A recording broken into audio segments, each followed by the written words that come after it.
Receiver na to, mag-comment ka na at i-comment mo na na kailangan mo ang ganitong receiver.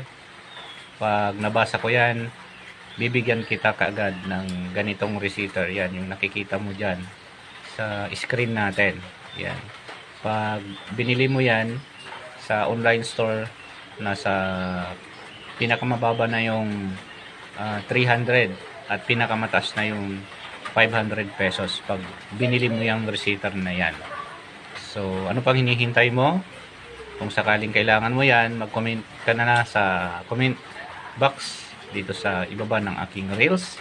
O kaya, kung hindi mo naman kailangan at meron kang kakilala na kailangan niya yung ganyang model, ayan, isend mo na sa kanya. At kapag nag-comment siya rito sa ating video, ay bibigay natin kaagad-agad sa kanya. Yan. So, yan po yung mission natin, ay makatulong sa lahat ng may mga printer na nag-end of service na at kailangan ng i-reset. Yan, libre lang po ito, wala pong bayad.